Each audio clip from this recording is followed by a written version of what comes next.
Welcome in. We have a special guest tonight, guys. We got Ken Crippen from Football Learning Academy. Ken, how you doing tonight, man? I'm doing well. How about yourself? Very good. I appreciate you joining me. Talk a little bit about your extensive football resume, also the website you have, and your podcast. So look forward to hearing more details about all those. Well, thanks for having me. Yes, sir. Yes, sir.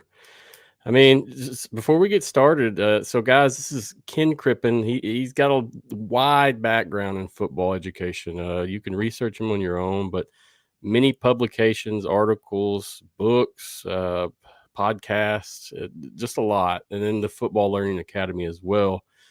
Ken, can you share a little bit more about your background, kind of what got you started in all this?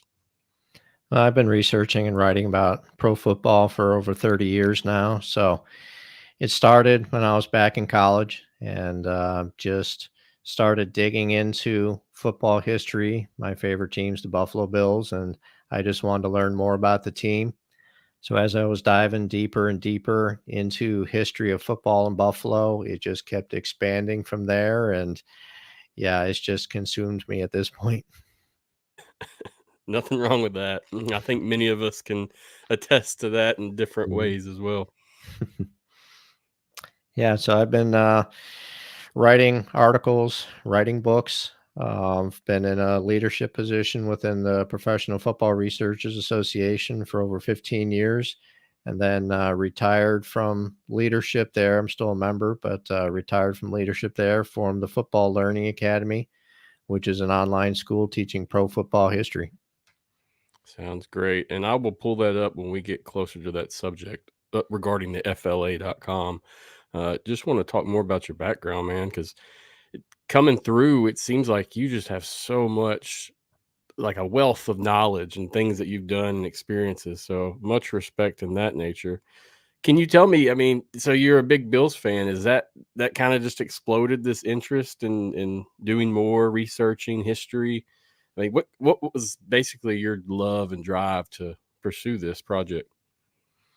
I think it was just wanting to dig into the history of the team.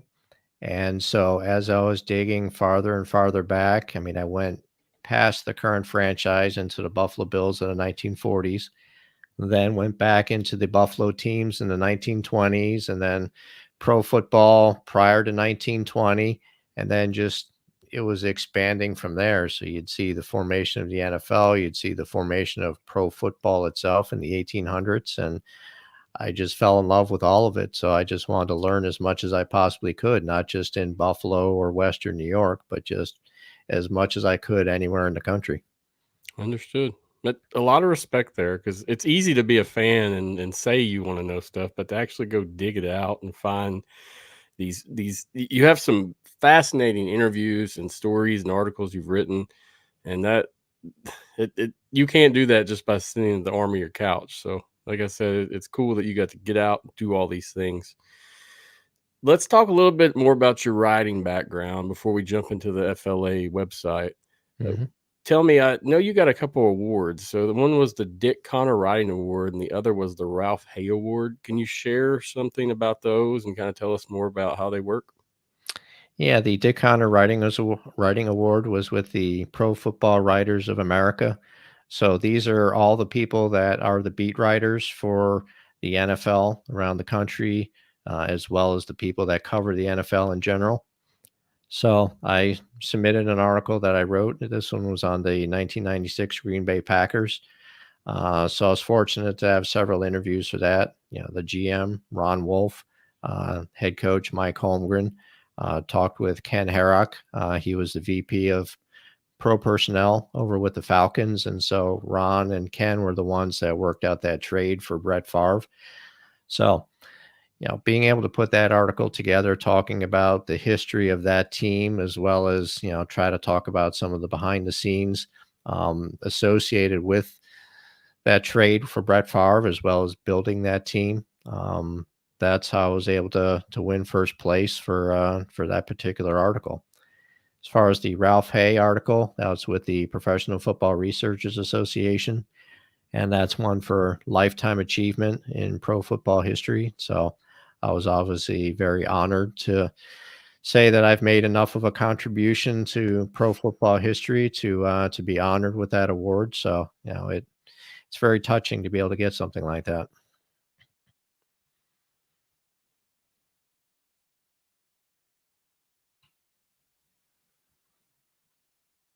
I'm actually not hearing you. Muted myself somehow. My apologies, Ken. I'm glad you called that out. No I was worries. gonna I was saying is it's cool that you get that award, and you can show you kind of that they care, that what you're doing matters, the work you're doing is really getting read and reviewed, and so I think it's awesome that you got those awards. Oh, I appreciate that. Thank you. Can you tell me, like, in terms of years, did you get these two awards close together? Like, what year are we talking? How long ago? I think it was around 2011, 2012 when I got the Dick Connor Writing Award, and then the PFRA Award. I think I can't remember the year that I got that. It is listed on the PFRA website, but honestly, I don't remember what year it was. No problem, no problem. I was just curious if it was like, you know, 20 years ago or more recent times. Regardless, I'll be trying to find this article now that, that you did get the initial award for. Hmm. Appreciate it. Yes, sir. Yes, sir. Okay, so let's talk about the Football Learning Academy. And I'm going to let you do your thing, describe it, tell us more about it, and then I'm going to have the website up, kind of showing it off a little bit. All right. Well, Football Learning Academy, like I was mentioning earlier, it's an online school teaching pro football history. So, what we're trying to do is be able to put today's game into historical context for our students, as well as be able to raise money to help retired players in need. So, you had mentioned about all the interviews that I've done over the years, whether it's for the podcast, whether it's for the FLA. Retired players have been very good to me over those years, whether it's the interviews, whether it's helping me get in touch with teammates or coaches or something like that. And, when you're interviewing them, you hear all the heartbreaking stories as far as, struggling to pay the medical bills, all of the additional surgeries they need. We're there watching them, enjoying them playing football, watching them play football, and to hear about all the struggles that they're going through and forming those personal connections with them. I just thought, how can I not do something to try to help them? So it's one of the reasons why I formed the Football Learning Academy, to try to help raise money to help those players in need. So a portion of all the proceeds that we generate there go to help those retired players. That was one of the most interesting things I found about this project, FLA. What exactly are you doing? I mean, what kind of improvements have you made so far? Well, it's a matter of trying to funnel it to organizations that are set up to be able to give it directly to those players, as well as not have the large overhead associated with some charitable organizations. So being able to funnel that money to those organizations to help those players, that's what we're trying to do, but also try to raise awareness. I mean, we're bringing in people. For example, one of the podcast interviews we had was with Brian Urlacher, Hall of Famer, but he's also on the board of directors of Gridiron Greats. So he came in to talk about what they're doing to be able to help retired players in need and the struggles that they're going through. And that's one of the organizations we want to partner with to be able to help those players. And at the same time, you've got all these classes, you have all these interviews, there's a lot of stuff at the FLA website, and you're going to enjoy yourself at the same time you're helping these players. Definitely. And I think a lot of people are kind of, when you say help the player, they don't realize that players from the older years, they didn't make millions. They didn't come away with a lot. Things were different back in the day when it comes to football. So it's awesome that you value that and give it back to these guys in whatever way you can, man. Yeah, they had to have day jobs. Football didn't pay a yearly salary for them. So to sit there and get beat up, not be able to get the insurance because of playing football, to have to go through surgery after surgery after surgery. You're talking about all of the cognitive issues that players are going through nowadays. I mean, some of the interviews that I've had were with players that were struggling with, earlier stages of dementia, Alzheimer's, and it's just heartbreaking when you're talking to these players and they're struggling to remember things. And, again, how could I not do something to help them when they've been so great helping me? The both all aspects of this are fantastic, and that historical hearing these guys, their stories, their passions, their problems, their medical issue, all those things are great to document. And that's kind of what let's hop into the podcast a little bit and talk about that. I've seen you do a lot after looking at this podcast. You have so many great guests you've had on, man. I mean, so many. Can you kind of fill in what was your most impactful guest and kind of, I mean, how many interviews have you done at this point? I mean, in my career, I've done hundreds of interviews. As far as the podcast itself is only a year old. We've just gone into our second season. Okay. So, but I've been interviewing people for decades now. And with the podcast, some of them are current interviews, some of them are archival interviews. So, a lot of these players have already passed away, but yet I didn't want to lose that firsthand information from these players. I wanted to make sure that I was able to get it out there. So, you've got people like Gino Marchetti. That was our first podcast episode. Actually, the first two, we did it as a two-parter. Hall of Famer Gino Marchetti, one of the best defensive linemen of all time. So we have that interview there. The most recent one we had was ESPN's Chris Berman. So that was a great interview. We're talking about behind the scenes at the Pro Football Hall of Fame induction ceremonies, which are coming up. And we also talked American Football League. This is something that he was very passionate about because he grew up near Shea Stadium. And so we're talking about his experiences watching AFL games, and got the Swami to give me ideas of what he thinks for the upcoming season. So you have to listen to the episode to see what Swami has to say. But a lot of fun doing that interview. A lot of fun interviewing. We had Hall of Famer Ron Mix a few episodes ago. We had Brian Urlacher, like I had mentioned. We had John Hanna in there, all Hall of Famers. You've got Hey, I'm Daryl Golf Podcast. LaMonica, the Mad Bomber with the Oakland Raiders. Prior to that is with the Buffalo Bills. J.J. Burden, Ben Troop. You want to listen to somebody that is truly making an impact, listen to the Ben Troop episode. You'll hear somebody that is truly giving of himself back to his community.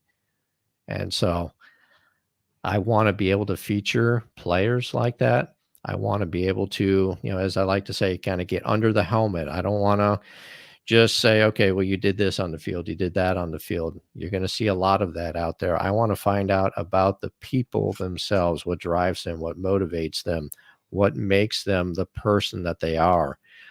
And that Ben Troop episode was just amazing talking to him. I've got a couple of other Ben Troop interviews on the FLA website itself. We have an initial interview with him. We had a live Q&A with him. And then now we also have the podcast interview with him. So I highly encourage everybody to definitely check that out. But lots of great guests. I've had a lot of fun doing the interviews for the podcast. Had a lot of fun doing interviews over the years. You'll see a lot of those interviews over at the FLA website. You've got Hall of Fame coach Don Shula, you got Mercury Morris. You want to learn about the 72 Dolphins. Those are two great interviews for you. Just, it's a lot of fun. And I just can't speak highly enough of the quality of people that I've been able to meet. And I want to be able to share those stories with people and get them to know these players and coaches and things like that. Coming from my end of things, that's why I'm liking your content so far. I'm a big fan of the long form discussion. It's easy to sit down and do a 5-minute quick hit interview, but when you actually sit down and can ask someone questions and hear how they respond back, things are a little different, in my opinion. So that's why your content is good. It's special. And what I try to do is try to ask questions that I don't really hear other people asking these players. Because again, I want to try to truly get to know them. And if I get a player or a coach or something like that saying, I never thought about that, or I've never been asked that before. That way I know I've done my research because I am not just doing the same thing that everybody else is doing. I want to be able to truly get in and get to know these players and form a bond with the players, not only for myself, but for the audience to be able to bond with these players, to truly get to know them and see them as people, not just guys on the football field playing a game. These are real people with real stories, and I want to try to bring that out. So we can expect some pretty good interviews coming forward from you as well. I mean, this is something you're going to keep pursuing and doing, correct? Absolutely. I want to keep doing it. Want to keep bringing those stories out and trying to get more players to be able to talk about things that they're passionate about, whether it's, football camps that they're running, whether it's charities that they run, whatever the case may be. Let's get it out there so we can learn more about it and be able to support the players and the work that they're doing. Yes, sir. XFL Mike G said, I find this extremely fascinating. I also love how you're giving back to the players. I Well, agree with thank that. you. Appreciate that, Mike. So let's go back into the website a little bit. And just wanted to ask, I mean, so in this site itself, you offer different courses. Some are free, some cost money. Basically, what's a benefit that someone can get from signing up and taking some of these courses and learning what you have to offer? Well, what we're trying to do is cover various aspects of pro football history. So there's a lot of stuff on there that is from the very early days. I mean, we talk about the first forward pass. I mean, you think about today's game and you think about football without a forward pass in it. Obviously, a Much different very game. different game. Oh, Yeah. very different. So we've got that class. We've got the first pro players. So we're digging back into the very early history of the game. We start taking out into 1920s, 1930s, into the 1950s. We've got a high school coach in there who's going through, you can see right on the screen there, the pistol formation. He's got other classes on there where he's teaching you X's and O's. We've got a class that was just released recently, the historical pro football scouting reports. This is something that a colleague of mine and I started. I'd say that was probably back in 2012, 2013, something like that, where we're going through and looking at old game film, looking at these players and doing scouting reports on these players, like you see the scouting reports for college players these days. But we're also taking it to a new level. With all of these interviews, we're getting players to talk about how they played the game during their era. For example, we've got Hall of Famer Ron Mix doing a video teaching how to play offensive line back when he was playing in the 1960s, very early 70s. We've got Ron Wolf in there, Hall of Fame general manager with the Packers. He's talking about how to build a franchise from the ground up, how to look at the players, how to evaluate the players. How do you hire a coach? How do you work with the coach? All of those types of things. So we're not just giving the scouting reports, but we want to teach people how you actually look at the game from the different eras. And like in the case of Ron Wolf, you're talking about how do you build a franchise and what he went through with the interview process to get the job in Green Bay. So that class, I'm very proud of that class. That's something that's going to constantly expand over time. And we're really looking forward to people joining up in that class and participating. Is that, I guess, from the way you speak, that's one of your most favorite classes so far, I guess? It sounds like Yeah. it's pretty impactful. Yeah, I would say that's my favorite class. I'm also working on another class on the Buffalo Bills of the All America Football Conference. That was one of my books. So I also want to have a complimentary class on that book to try to dive into the details of the Buffalo Bills of the All America Football Conference. Plus, I'm going to add in some other nuggets on the All America Football Conference in general. So if you want to learn about the AAFC, that's the class you're going to want to take. And we're hoping to be able to release that before the end of the year. How many participants do you have in the site right now? Can you tell me that? Yeah, we're over 100 right now. So it's constantly expanding, constantly growing. And for something that's only been around for 2 years right now, we're doing pretty well. Definitely, definitely. Are you considered a nonprofit? No, we are a for-profit, and that's to be able to generate that money to be able to help those retired players. Yes, sir. Yes, sir. I wasn't sure either way which end you were on, so that's what I Hmm. wanted to ask. Yep. This is awesome. So, coming up with this idea, I mean, when did you kind of spark this idea and actually start implementing this out? It was several years ago when I started thinking about it, when I was stepping down from the leadership position within the Professional Football Researchers Association.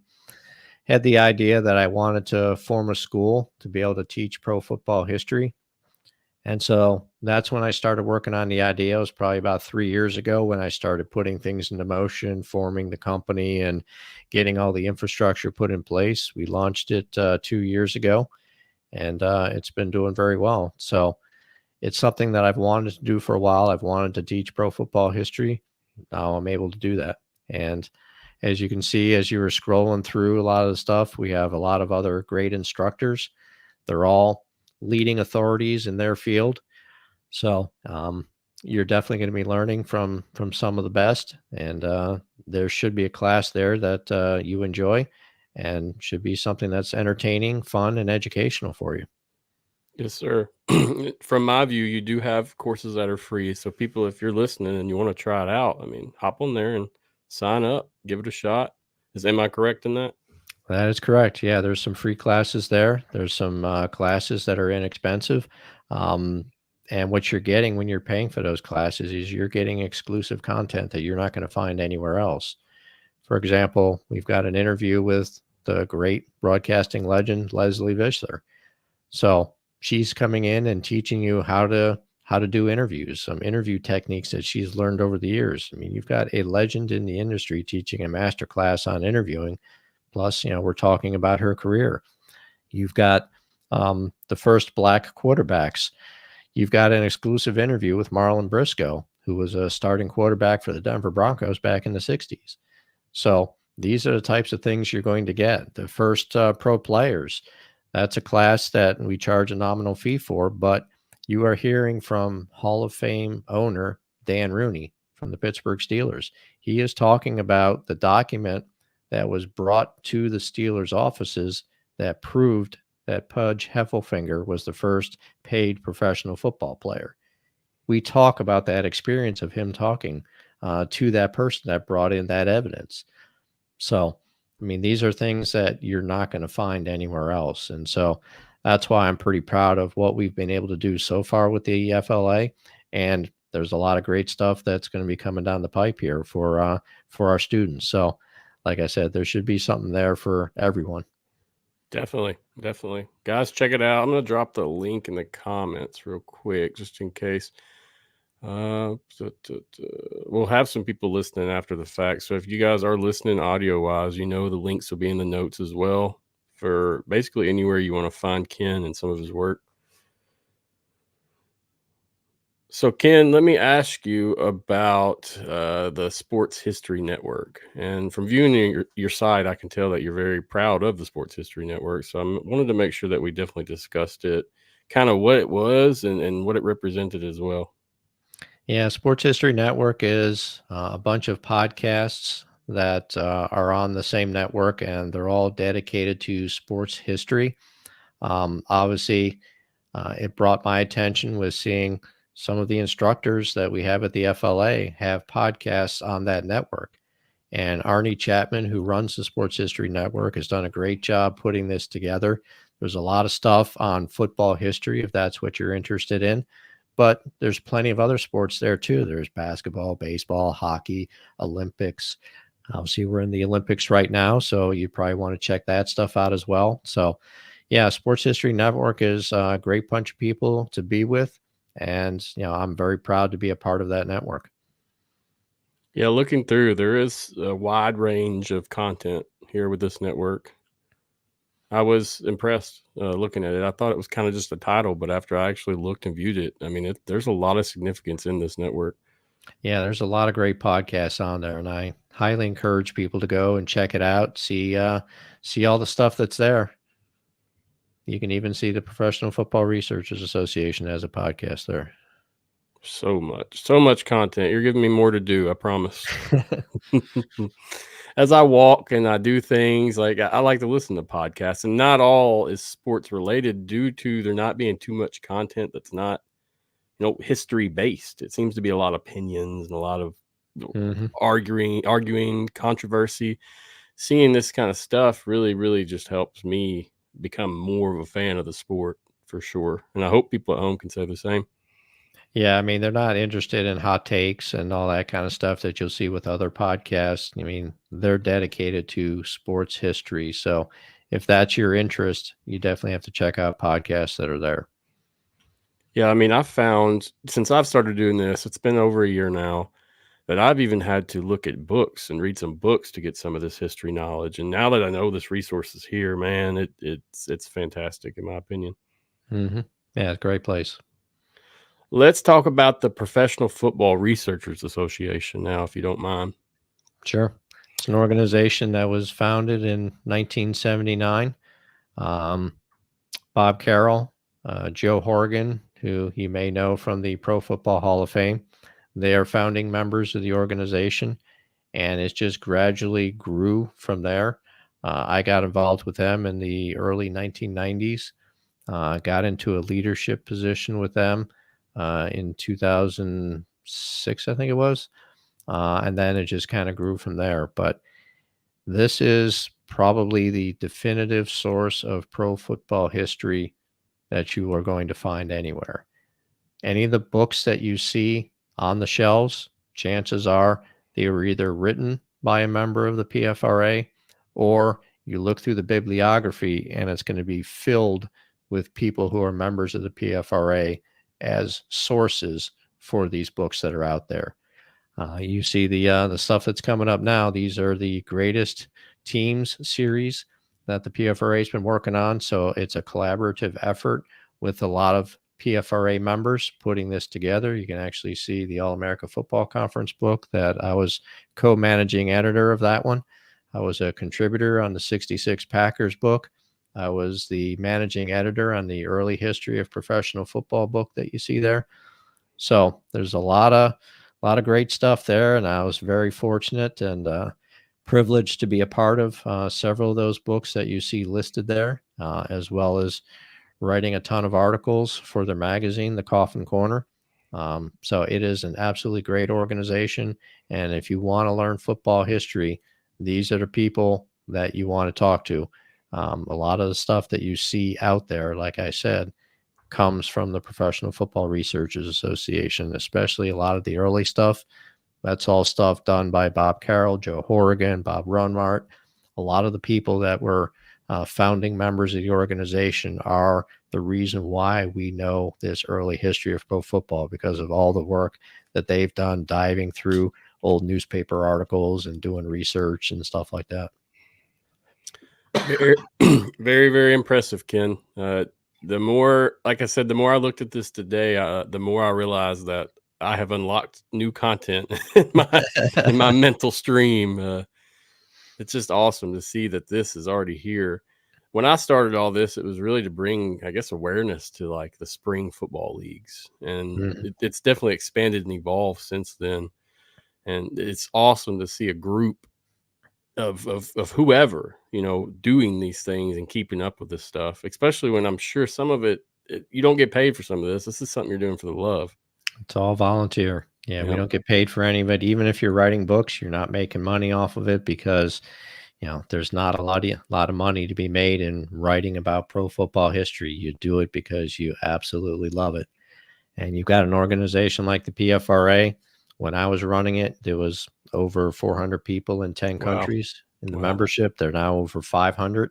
Um, not sure exactly where they're at this point, but yeah, they just keep growing and it just keeps getting better and better over there. And we're doing the same at the FLA, where we keep growing and getting better, and hope everybody enjoys all the content that we have at both of those sites. Yes, sir. I've shared links, and like I said, if you're listening to this now or after the fact, I'll have all the links to find Ken and these websites in the notes. So guys or girls at home, if you're listening, just check the notes. We'll have them ready. Uh, Ken, let me ask you a question. This is kind of offhand, but you personally, seeing different spring leagues and different smaller leagues pop up over the years, what's your opinion on the UFL or spring football at this point? I mean, I definitely think there's a place for it, especially when you're looking at trying to develop players and giving them an opportunity to try to be able to make NFL squads, CFL squads, things like that. I love seeing it, and I think it's great that you've got these other leagues out there trying to make a name for themselves and trying to have a platform for a lot of these players that may not have had as much of a shot to get into the NFL, but still feel like they can contribute and want to be able to prove themselves. Definitely, definitely. And I just had to ask your opinion because Mhm. that's my baby when it comes to things. I really value that. That's kind of what sparked everything in my end of things, like I said. But coming from this rich history of football, it's good that someone of your nature sees the same thing that most everyone else does. That's kind of why I wanted to just ask you. It's Yeah, and we actually have a class at the FLA on the first USFL in the 1940s. oh, So if that's you're awesome. interested in seeing that, then that class is there for you. So we definitely look at other leagues at the FLA, and we definitely support them and appreciate them. That's awesome. Seriously, I didn't see that one, but let me write that down. Yep.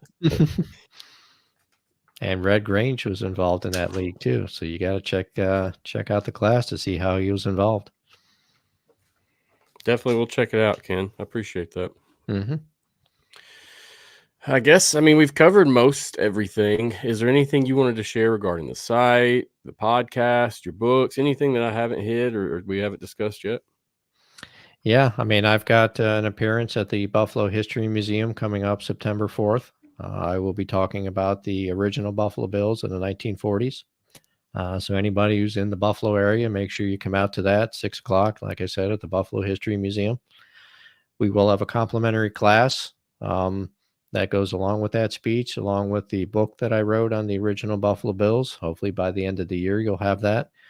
But yeah, stay tuned to everything that we're doing at the Football Learning Academy. We got some great classes coming up. There's some stuff that's in the works right now, and podcast episodes. I've got a special one that I'm trying to put together right now for the beginning of the football season that I hope people are going to enjoy. It's awesome, Ken. Keep up the work, my friend. It seems like, man, looking into the future, I hope that I can be as seasoned as you. I I really appreciate do. that. I told you that yesterday when we met up, but it's almost like looking in the future, kind of in terms of the podcasting, the documentation. And I'm not as much of a writer as I am anything else, but as you know, the podcast stuff is kind of becoming the future of sports media, in my opinion. Yeah, I mean, you can just with a Zoom connection or a StreamYard or Riverside FM or whatever you want to use, as long as you've got a connection, you can put together a podcast, whether it's just you talking about something that's important to you, whether you bring in friends, talk about stuff, whether you bring in other guests, whatever, platform you want to be able to use. It's a very easy way to get into things and get your thoughts out there, get any research you're doing, get that out there. So yeah, it's a great platform, and I'm definitely supporting it. I was dragged kicking and screaming into the podcast world, but I'm loving it, having a great time interviewing these players and coaches and administrators, and I'm going to keep doing it. Much respect, Ken. Keep doing your thing, my friend.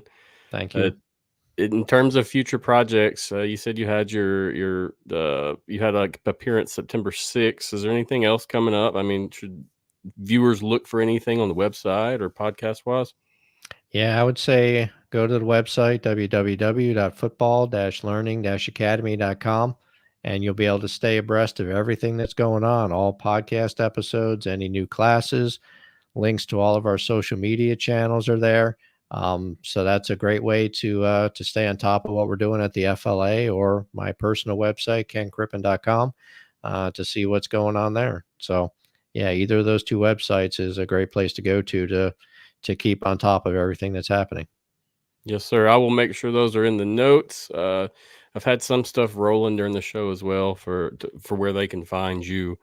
But yeah, I'll make it very easy for everyone to find. That's my typical thing to do. So I have not looked at your Ken Crippen website yet. I've got everything else. I'll have to lock that one down and put it on the notes as well. But otherwise, I think I got you covered in most avenues. I appreciate that. Thank you. I appreciate you and your time coming on tonight. I mean, it's been a good conversation. Nice, short and sweet. Nothing crazy. It's good to be able to speak with someone as respected and regarded as you. So thank you again. Well, thank you for having me. I appreciate it. Yes, sir. Yes, sir. Ken, I guess let everybody know where they can find you if they need anything else, and then we'll say our salutations. All right. Personal website is kencrippen.com. Football Learning Academy website is football-learning-academy.com. And get all of our social media channels is there. I interact on social media, so I'd love to hear what you have to say. Thank you again, Ken. We'll talk again soon. Thank you. I appreciate it. Thank you. Ken Crippen, ladies and gentlemen, football professional, author, podcaster, instructor. He's got quite a range of resume when it comes to football. So check his website out. Check out the groups he mentioned as well. All great stuff for fans amongst our nature. I know a lot of the people that watch my show specifically do value football history, especially when it comes to the spring football stuff. So check this out, guys, and let me know what you think. I'll include all the links in the notes. Easy to find. Football Learning Academy is the name of it. It's football-learning-academy.com. Super easy to find. Like I said, if you type in Ken Crippen, he's going to pop up. No doubt. As far as me, guys, I don't have another show planned for now. We'll see what happens next week and see what I get lined up. As I said last week when I did the UFL Insiders, I'm not going to have shows unless it's worth having. Don't want to be redundant in anything. And as far as UFL goes, there's not as much happening, with exception to UFL to NFL signings. So check for another show when some major news drops or developments. Thank you again, Ken, for coming on. Guys, if you want to find him, I'll make sure to include it in the notes. So check that out once again. Do me a favor, like, share, follow him, and like, share, and follow me as well. If you watch the show live, greatly appreciate it. Thank you. If you're watching it after the fact, thank you as well. I always appreciate the support. And it makes a big difference to content creators like myself and Ken when it comes to these things. So thank you guys that do support what we do and what he does specifically. Thanks to UFL and the UFL board. I always say it just because it's a lot of my identity here and it's how I got started. So thank you, UFL board, especially for what they do and kind of helping spread our content around. It's a good partner. I think that's it, guys. I tell you what, check social media. That's where we'll drop the promo before the next interview. Gonna shoot to have something within the next couple weeks. So just stay on the horn, watch out, and we'll get some more folks on here. Last year, I definitely feel like I did too much. So just taking my time this year and inching along. So anyway, it's greatly appreciated if you watch the show. Thank you again. I look forward to the next time we meet up. If you need anything, shoot me a message, and I will attempt to answer you as fast as possible. Thank you again, guys, for watching. I'm Matthew Tyler, and that's it for me as soon as I find the correct video. Peace out. Go hard, go home, go home, go hard, go hard, go home, go hard, go hard, go home, go hard, go hard, go home, touchdown like an end zone. When the circle turn to my home, can't get me out of my zone. Go hard.